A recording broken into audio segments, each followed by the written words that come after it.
নেতাদের কাছে চাওয়া পাওয়া আসলে আমরা আমাদের নেতাদের কাছে চাওয়া পাওয়া লাগে না। আমাদের নেতারা আমাদেরকে সবসময় আমাদের যেই চিন্তা চেতনা বা আমাদের যে চাওয়া পাওয়া এটা সবসময় পূরণ করে।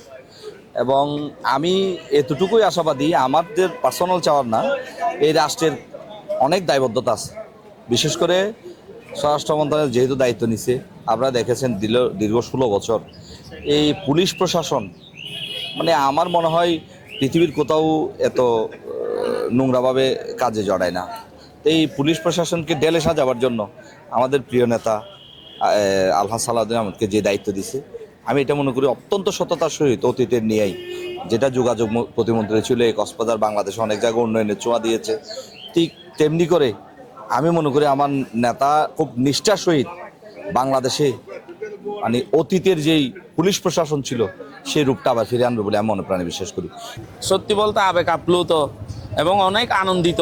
আমরা স্বাধীনতা পরবর্তী কক্সবাজারে ওনাকে প্রথম মন্ত্রী হিসাবে পেয়েছিলাম, প্রতিমন্ত্রী হিসাবে, তখন আমরা এত খুশি হই নাই। এবার আমরা পেয়েছি ওনাকে স্বরাষ্ট্র মন্ত্রণালয়ের মতো একটি গুরুত্বপূর্ণ দায়িত্বে, তাও পূর্ণমন্ত্রী হিসাবে।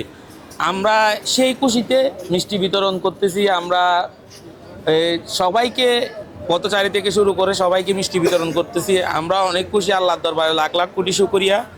উনি শুধু আমাদের অভিভাবক না, উনি আমার ফ্যামিলির অভিভাবক। আমার বাবা ওনার সাথে রাজনীতি করতেছে দীর্ঘ 40 বছর ধরে। সেই খুশিতে আমরা মিষ্টি বিতরণ করতেছি। আর ওনার কাছে আমাদের চাহিদা, সামর্থ্য চাহিদা অনেক। আমরা চাই উনি এই আইন স্বরাষ্ট্র বিভাগটাকে সুন্দরভাবে ঢেলে সাজাবে। আমাদের দীর্ঘদিনের প্রতীক্ষার প্রহর শেষ করে আমাদের দেশনায়ক জনাব তারেক রহমান প্রধানমন্ত্রী হওয়ায় এবং কক্সবাজারের সূর্য সন্তান কক্সবাজার জননেতা জনাব সালাউদ্দিন আহমেদ স্বরাষ্ট্রমন্ত্রী হওয়ায় আমরা সেই খুশিতেই আজকে জনসাধারণের সবার মধ্যে আমরা মিষ্টি বিতরণ করতেছি কক্সবাজার জেলা ছাত্র দলের পক্ষ থেকে। ওনাকে স্বরাষ্ট্রমন্ত্রী হিসেবে বিএনপি চেয়ারম্যান জনাব তারেক রহমান নির্বাচিত করেছেন। ইনশাআল্লাহ এই গুরুদায়িত্ব নিয়ে সহি সালামত এবং ইমানের সহিত পালন করবে। এটা